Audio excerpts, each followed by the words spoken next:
Alors bonjour les modéleux, alors on se retrouve pour une vidéo sur mon NXT à plat. Alors pour ceux qui ont suivi toute la série de vidéos, je fais un petit rappel, hein, mais je vous ai fait tout le montage en détail, ça commence à dater parce que j'ai beaucoup roulé avec.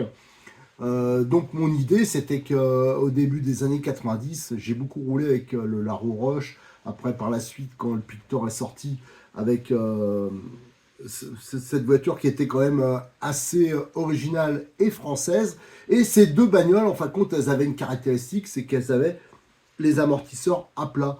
Et à l'époque, tout le monde a oublié, mais ils ont quasiment tout gagné, alors qu'ils avaient quand même un gros handicap, hein, ça veut dire des amortisseurs qui étaient médiocres. Voilà, disons les marques, elles ont, je pense, un peu merdé quand même au niveau de la qualité du développement, surtout au niveau des amortisseurs. Mais moi, j'ai toujours, pour avoir testé plein de bagnoles, moi, ça a été mes bagnoles préférées, surtout au niveau comportement, virage, enfin, ça n'a rien à voir. Quand vous avez essayé ça, après, toutes les voitures, les autres voitures, elles vous paraissent, entre guillemets, difficiles.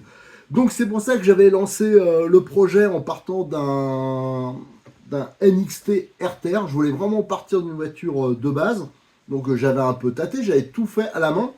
Le principe c'était ça, de faire quelque chose d'hyper simple, beaucoup plus simple que par exemple le système Agama qui est un peu, je trouve, une usine à gaz et qui expose beaucoup les amortisseurs. Enfin, pour moi, c'est pas un vrai. D'ailleurs, je l'ai vu au Grand Prix de Montpellier, il y avait un Pictor, un Rush 3 qui roulait avec un pilote anglais et visuellement, d'ailleurs, je l'ai filmé. Le comportement était totalement différent des autres voitures, ça vient méga à plat, tout ça. Et il n'a pas fait de résultat déjà parce que je pense que c'était un pilote amateur, bien sûr, au milieu d'une armada de pilotes pro, semi-pro. Et surtout, il a eu de la casse, hein, parce que c'est encore les plastiques de l'époque, voilà, tout ça. Mais moi, je reste persuadé que c'est vraiment une solution. Je comprends même pas que des marques, c'est pour ça que j'avais voulu le faire essayer, notamment à l'équipe Obitech, je crois que c'était il y a 2 ans ou l'année dernière, à l'occasion de la Gatoise. Ça les avait pas intéressés. Je trouve ça dommage parce que ça permet de faire une voiture complètement différente des autres, de se démarquer avec un système qui est hyper simple, qui demande pas beaucoup de pièces à produire. Voilà, c'était voilà. Bon, après l'originalité, maintenant ça ne paye plus. Donc voilà, ça les intéresse plus. Maintenant toutes les voitures elles se ressemblent quasiment, malheureusement. Alors à l'époque, je vous avais fait, j'avais commencé à rouler avec. C'était pas une voiture neuve hein, que j'avais pris, c'était déjà une voiture d'occasion qui avait déjà roulé. Et j'avais m'étais donné un objectif parce que tout le monde m'a dit ouais, tes amortisseurs comme ils sont, ça va pas tenir, ça va casser. Ben, j'ai fait donc mon endurance 40 packs, hein, pendant 40 packs sans entretien, à part un coup de soufflette. Donc à l'époque j'avais fait ça, j'ai terminé donc en 2023, donc l'année dernière maintenant, et j'avais dit qu'après j'allais vraiment le monter avec des pièces un peu plus haut de gamme, j'avais essayé de rectifier toutes les petites choses que j'avais vues, hein, parce que c'était un proto, et toujours dans l'idée un jour de pouvoir le produire pour les copains, au moins un petit kit de transformation. Malheureusement, dans ce domaine-là, alors je sais que je suis nul pour ça, j'ai absolument pas avancé. Je m'étais dit que je vais me lancer dans l'imprimante 3D, mais je vois pas comment j'aurai le temps de faire ça pour faire le support d'amortisseur, le support d'aileron arrière, enfin des choses comme ça. Mais moi, je reste persuadé que pour beaucoup de gens, c'est vraiment une très bonne solution. Ça a aussi un énorme avantage, c'est qu'on peut adapter des carrosseries facilement, parce que là, les supports d'amortisseurs, ils ne gênent plus. C'est comme ça que j'avais récupéré une vieille carrosserie de coccinelle qui était à la base sur mon Trugy Mugen. Ça, c'est une carrosserie de chez Modelis 34 et qui est toujours vivante, hein, même si elle est fendue d'un peu partout. Donc, à l'issue de ces 40 packs, le 40e pack, je vous avais fait la vidéo, le dernier pack, j'ai dit, bon, enfin fini. Tout ça, il me restait 2 virages à faire. Et les noix sont tellement bouffées qu'il y a un cardan à l'arrière qui s'est mis de travers. Il s'est coincé. Ça a même fait faire un bond à la voiture. Et le cardan, il a pété. Donc ça s'était fini sur une casse. Mais la voiture a tenu quand même tout ce temps avant. Ce qui est quand même pas mal, hein, surtout que j'ai beaucoup tourné essentiellement au domaine bois de rose. Et là, elle en a pris plein la tête, hein. Il y a quand même beaucoup de trous, des choses comme ça. Alors là, je voulais entamer donc une révision totale, tout démonter, tout vous montrer, prendre en photo. Sauf que on va faire quelque chose d'un peu partiel, mais je vais quand même vous montrer surtout les usures et les petites choses que je vais faire évoluer. C'est parce que la voiture, j'en ai besoin pour un autre projet Je vous fais en parallèle une série de vidéos sur comment transformer un buggy 1/8 brushless en une sorte de monster ou de truggy compact simplement, parce que ça c'est quelque chose qu'on m'a beaucoup demandé. Et vous le verrez hein, dans cette série de vidéos qui à part, normalement je devais le faire sur la version RR, et il s'avérait que ça semble un peu compliqué. Je vous montrerai pourquoi. Donc je vais utiliser celle-ci. Et en plus, ça, pour faire ce genre de transformation, c'est-à-dire mettre des carrosseries un peu sympas, tout ça, là c'est encore une fois hyper adapté. Et aussi pour avoir des voitures qui prennent très peu de roulis, ou pas du tout, hein, parce que les monsters, généralement, ils ont des comportements un peu, ils se vomissent, c'est pas toujours génial. Donc voilà pourquoi j'ai besoin de cette voiture. Alors, sur cette vidéo, ce qu'on va faire, c'est que je vais commencer à décortiquer certaines choses, et on va regarder ensemble cette histoire d'usure. C'est essentiellement au niveau des différentiels, vous allez le voir.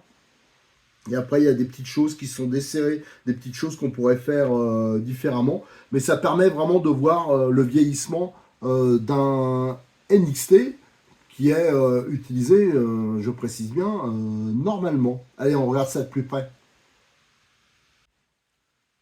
Alors, je vais vous expliquer ce que je vais faire sur le NXT à plat, hein, qui est dans le même état que lors du dernier essai. Et j'ai même piqué, j'avais piqué le contrôleur parce qu'en fin de compte, j'ai voulu standardiser avec les NXT. Je suis en train de faire ça et c'est ce que j'ai monté sur le XR. Voilà, c'est l'équipement qu'il y avait sur le NXT à plat, donc qui est un RTR à la base. Donc, ce qu'on va faire, tout ce qui est radio, bien sûr, on va le passer en version V2, hein, comme il y a sur le XR, mais aussi sur les RTR actuels. Donc ça va lui donner un petit coup de jeune. Le cerveau, c'est un vieux taco qu'il y a dessus, mais qui marche bien. Ouais, à 93,50, ça c'était le top des tops, mais il y a plus de 20 ans. Il est toujours vivant. Mais allez, je vais lui payer, la voiture elle est tellement bien, je vais lui payer un petit Savox, hein. Voilà, comme ça on repartira sur une bonne base. Le moteur, c'était un moteur Ultra Eco 1900. Là, bon, ça va rester comme ça. C'était largement assez bien pour moi. J'avais les amortisseurs, il n'y a pas de fuite, il n'y a rien. Par contre, on voit que j'avais un problème de ressort. Au niveau des ressorts, j'étais vraiment à fond, quoi. Regardez, au niveau réglage, hein, je pouvais pas serrer la molette plus. Alors ça, je vais en profiter pour regarder ce qu'on pourrait monter à la place, hein, des ressorts plus longs, que ça soit à l'avant ou à l'arrière. Bien sûr, on va s'occuper des différentiels parce que je pense pas que ça se voit. Attendez, je vais essayer de caler comme ça. Regardez, les noix là, elles sont bien bectées, mais et encore là, ça se voit pas parce que ça va en dessous. Il y en a certaines qui sont creusées. Alors, on a l'impression, on voit pas la goupille se trimballer, mais en fin de compte, c'est méga blette. Alors, peut-être dans ce sens-là. Non, celle-là, c'est pas la pire. Et en fin de compte, ça fout des à-coups au niveau transmission. C'est comme ça que j'ai pété un cardan. Mais enfin, c'est normal avec tout ce que j'ai roulé. Au niveau du châssis, oh ben, c'est sûr qu'il est méga râpé. Tiens, je rappelle, hein, pour ceux qui ont des RTR, il y a Cyril, il fait des promos sur. Vous allez sur son site, il y a un endroit, il y a marqué promotion, tout ça, vous allez dessus et vous allez retrouver des châssis neufs. Ça peut être intéressant quand ils sont râpés comme il est là. De repartir avec quelque chose de pas trop cher et votre voiture, bah voilà, ça lui donne un petit coup de jeune. Mais pour l'instant, je pense que je vais le laisser. Je vous dis, hein, j'ai pas le temps de faire la méga révision. Là, j'en ai vraiment besoin pour faire d'autres essais. Voilà. Alors, je vais démonter déjà les différentiels et on regardera hein, cette histoire d'usure de différentiel. Alors, comme je vous l'avais dit, hein, au fur et à mesure que je vais démonter, je vais vous montrer toutes les petites choses que j'ai vues qui seront à rectifier ou à changer. Alors, notamment au niveau des amortisseurs avant. Hein. Alors, apparemment, ils sont nickel. Le seul truc, c'est que les soufflets, je sais pas si ça se voit là, quand je tire, regardez, les fameux petits soufflets que je vous dis vraiment, ils sont top. Moi, je monte ça sur les choses partout. Bah, ils ont apparemment un peu vieilli avec le soleil, éventuellement les produits, tout ça. Ils se sont craquelés, alors bon, ils sont pas bien chers, ils restent souples, hein, mais ça peut-être que je me prendrai un sachet pour les changer. Au niveau des fixations ici, il y en a une qui s'est desserrée et surtout qui s'est tordue. Donc ça, faudra le changer. Par contre, le support, lui, il n'a pas bougé. Donc ça, c'est plutôt un bon point. Par contre, à l'arrière, c'est pas le cas, parce qu'à l'arrière, il y a bien sûr le support d'aileron, tout ça. Donc là, ça en prend plein la tête. Et malgré que ce soit, je crois que c'est du 6 millimètres, un truc comme ça, il faudra que je remesure. Mais on voit, regardez, je pense que ça se voit, ça cintré comme ça. Voilà. Donc il y a dû avoir des réceptions sur l'arrière de l'aileron et ça a réussi à plier là. Ça semble assez incroyable, mais voilà, bon, bah, ça a bougé.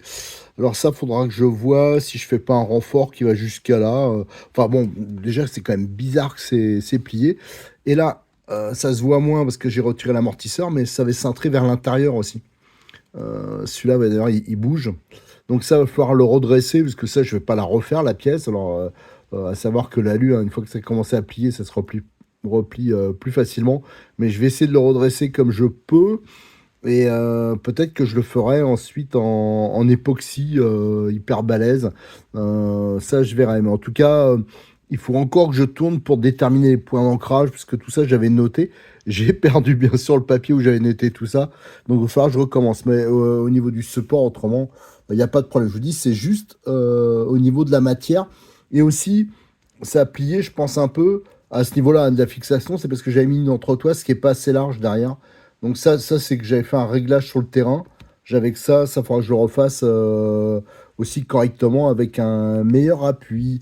Pour le reste, rien de spécial à bouger. Il y a un peu la biellette ici, là, qui a pris du jeu. Mais j'ai vu que Cyril les a mis aussi en promo. Alors peut-être que je mettrai des neuves. Mais enfin bon, ouais, franchement, le jeu, il reste quand même relativement réduit. Au niveau des triangles, voilà, c'est la cellule hein, qui bouge, hein, parce que je l'ai desserré. Ça n'a pas l'air catastrophique. Tiens, là, on voit mieux le jeu du cardan central.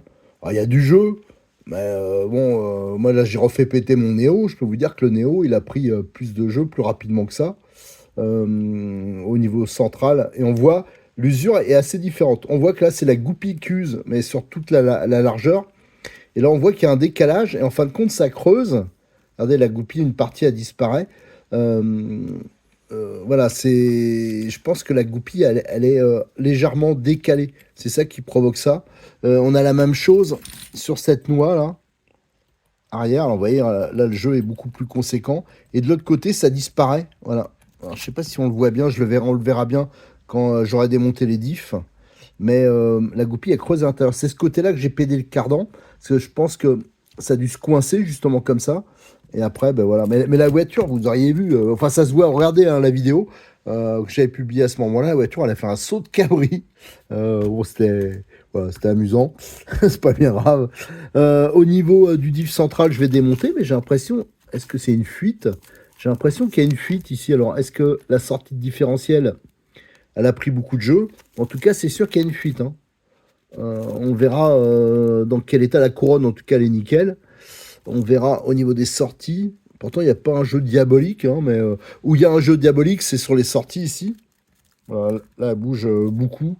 Mais ça, fallait s'y attendre. Allez, je vais continuer à démonter. Donc, je vais accéder au diff. Hein, c'est ça qui m'intéresse. Là, les barres anti-roulis, ça n'a pas pris un poil de jeu, normalement, les biellettes. Ouais, si, un tout petit peu quand même. Enfin, c'est rien de bien dramatique. Les cales, elles sont nickel. Hein, ça, c'était les cales options. Donc là, l'avantage pour démonter, ça va être facile, hein, parce que j'ai mon système, là, celui que vous propose de faire à chaque fois. Donc j'ai juste les deux ni-stop à défaire, et les trois vis, là, et on retire l'ensemble. Et ça permet surtout d'ajuster facilement le réglage du jeu. Donc ça, c'est nickel. Et je vais aussi virer, bien sûr, toute cette partie-là qui va plus servir à rien, la boîte radio. Ça, on va remonter du plus moderne. On va virer tout ce qui est diff central. Voilà, bon, il y a un peu de boulot quand même. Allez, je m'y attaque tout de suite. Allez, je vais vous montrer sur le train arrière. Alors, au niveau des moyeux de roue, je peux vous assurer qu'il n'y a pas un poil de jeu hein, à ce niveau-là. De toute façon, même là, c'est pas usé. Il me semble pas. Ça, je vais pouvoir le garder. C'est pour ça que je m'étonne tout le temps qu'il y en a qui me disent que les roulements et les dézinguent à vitesse grand V. Vous vous rendez compte, moi, ils ont l'âge de la voiture, hein, donc ils ont beaucoup tourné. Je reprécise, hein, virer les rondelles qui mettent d'origine sur les artères. Hein, ça, c'est vraiment important. Les rondelles de calage, il faut toujours donner un peu de jeu. Les triangles, nickel. Pareil, ça bouge pas. Là, je rappelle, ce qui bouge, hein, c'est la cellule, parce que j'ai commencé à la desserrer. Par contre, les noix, regardez un peu comment c'est bien creusé des deux côtés. Et là, ça fait un peu moins parce que, en fin de compte, là, j'ai pas un cardan avec moi, mais quand on le démontera, vous allez voir, hein, ça a creusé à l'intérieur. Et surtout, regardez le jeu en latéral de l'ensemble. Hein. Donc là, le diff, il bouge dedans. Donc là, c'est sûr. Heureusement que les coupes coniques, c'est quand même assez solide. D'ailleurs, tiens, je suis que de voir si c'était à denture droite. Hein, moi, j'avais pas touché ça. Ou si c'est un mix. Ça veut dire pignon hélicoïdal et couronne droite. On verra ça lors du démontage. Hein, tout ça, de toute façon, je vais le remplacer par les pièces qu'il y a sur le RR. Alors, après, il faut toujours se demander est-ce que ça vaut le coup de remettre les pièces d'origine qui sont pas chères ou alors les pièces options qui sont pas très chères non plus, hein, si vous comparez à la concurrence. Et comme je vous avais montré sur le RR, les pièces options, elles ont absolument pas bougé. Donc ça, c'est vraiment très résistant. Et là, par contre, ça, là, faut bien avouer que ça demande, va falloir le changer. Allez, maintenant, ce que je vais faire aussi, avant d'ouvrir, hein, je vais démonter sur le train avant. On va regarder un peu l'état. Allez, j'ai continué le démontage hein, par le train avant, mais déjà, je vais vous montrer le diff central. Hein. Regardez, alors, je sais pas si ça se voit, là, la lumière, elle est pas fantastique parce qu'il fait nuit. Mais il y a plein d'huile, hein. En fin de compte, je pense que la sortie, elle a pris du jeu. Et en fin de compte, ça fuit. Donc le corps de diff, à mon avis, il y a trop d'huile. Ce sera intéressant de voir. Éventuellement, il y a peut-être l'insert métallique qu'il y a dedans, hein, qui est moulé avec le plastique, là, qui permet de renforcer la sortie, qui s'est peut-être désolidarisé de l'ensemble. Ça sera à voir. Alors, il est tout à fait fonctionnel, hein, il n'y a pas de souci, mais par contre, ça, on voit que ça fuyait. Et il y a quand même du jeu sur le central, même si c'est pas catastrophique. Il y a moins de jeu que à l'avant, là. Là, c'est vraiment boursouflé. Alors ici, on pourrait croire qu'il n'y en a pas, mais en fin de compte, c'est passé en dessous. Ça, on le verra en gros plan après. À mon avis, si je le tourne de l'autre côté, c'est un peu plus bouffé. Regardez ici. Voilà, donc tout ça, on le passera en noix renforcée. Pour le reste, il n'y a pas de jeu spécialement au niveau des fixations. Alors, ce qui m'a étonné, moi, j'avais vraiment peur que mes fixations qui sont rustiques, mais qui ont l'avantage d'être réglables en hauteur. Et ça joue beaucoup sur l'efficacité de la suspension. Donc là, c'est hyper simple. Ça n'a absolument pas bougé. Au niveau des cardans avant, je rappelle, hein, dans la première vie de cette voiture, hein, c'était les cardans, je les avais un peu voilés parce que la voiture, je la prêtais beaucoup et elle prenait des gros pets et à force, ça avait un peu voilé les cardans. J'ai redressé une fois, deux fois et après, j'ai eu l'occasion d'avoir des homostétiques renforcés, ceux-là, et je les avais montés pour tester. En fin de compte, ils sont plutôt pas mal, hein, ça n'a pas pris spécialement de jeu. Donc ça, c'est un très bon point. Au niveau des moyeux de roue, pareil, hein, je vous dis, hein, les roulements, ils tiennent très bien, quoi. C'est vraiment une histoire de montage. Les rotules, là, bien sûr, va falloir refaire le jeu, hein. C'est normal, mais ça, c'est ajustable, donc ça va rien nous coûter. Tout le système de direction, par contre, ça n'a pas pris un pet de jeu. Donc ça, c'est un très bon point. Alors, ce qu'on va faire, il reste plus qu'une chose à faire, à part le nettoyage, bien sûr, hein, c'est de sortir les différentiels. Ben, on le fera demain, parce que là, j'ai pas assez de lumière. À mon avis, les vidéos doivent pas être bien fantastiques au niveau qualité. Donc, je ferai ça demain matin sur la deuxième vidéo. La seconde vidéo, donc, on fera le démontage des diffs. Hein. On regardera les coupes coniques, parce que c'est ça qui m'intéresse. On verra. Hein. Peut-être que ce modèle-là, comme moi, c'est pas un V2. Hein, c'est vraiment les anciens NXT. Il y avait peut-être, je sais pas, on verra ce qu'il y avait comme couple conique, mais les roulements, on verra s'il y a de l'usure. Là aussi, on voit les sorties, hein, c'est blette. Alors quand c'est comme ça, bien sûr, on change les sorties, mais l'idéal, c'est de changer aussi le corps. Comme c'est pas des pièces bien chères, il faut bien sûr prévoir tout ce qui est joint aussi. Mais si vous changez les sorties, hein, vous faites une révision, il faut le faire correctement. Ça fera comme mon RR, ça va vous durer des années, hein, si vous le montez bien. Hein. Enfin, des années, je veux dire, voilà, si vous faites un entretien correct, vous l'utilisez correctement la voiture, vous aurez de nombreuses heures d'utilisation. Sans souci. Allez, merci, à très bientôt sur notre chaîne YouTube. N'oubliez pas de liker les vidéos, de vous abonner et de venir nous rejoindre sur le forum de rcmac.com. Et j'en profite encore pour remercier Cyril de Modix34 qui a toutes les pièces hein, pour le NXT, qui fait aussi toutes les petites options qu'on vous propose, enfin les options, les améliorations. C'est lui qui vous les propose sur son site. Allez, merci, à bientôt.